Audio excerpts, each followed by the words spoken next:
How to fix lag in Valorant.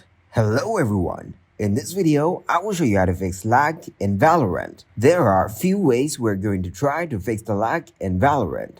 First of all, open search bar from the bottom left corner.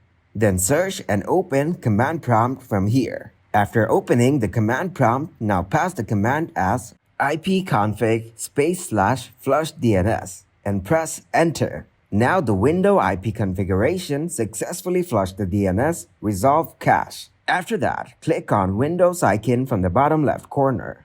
Tap on the power button and click to restart the PC, and this will fix the problem. Now the other way to fix the lag is to click on the search bar and search Control Panel. Open up the Control Panel and click on Network and Internet.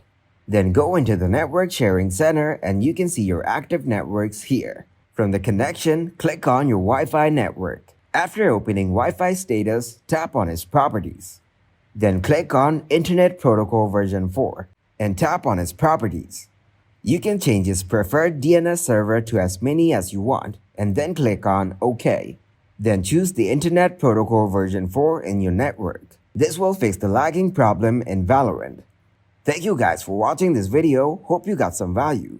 Make sure to like the video and subscribe to the channel to get notified for new videos. See you in the next one.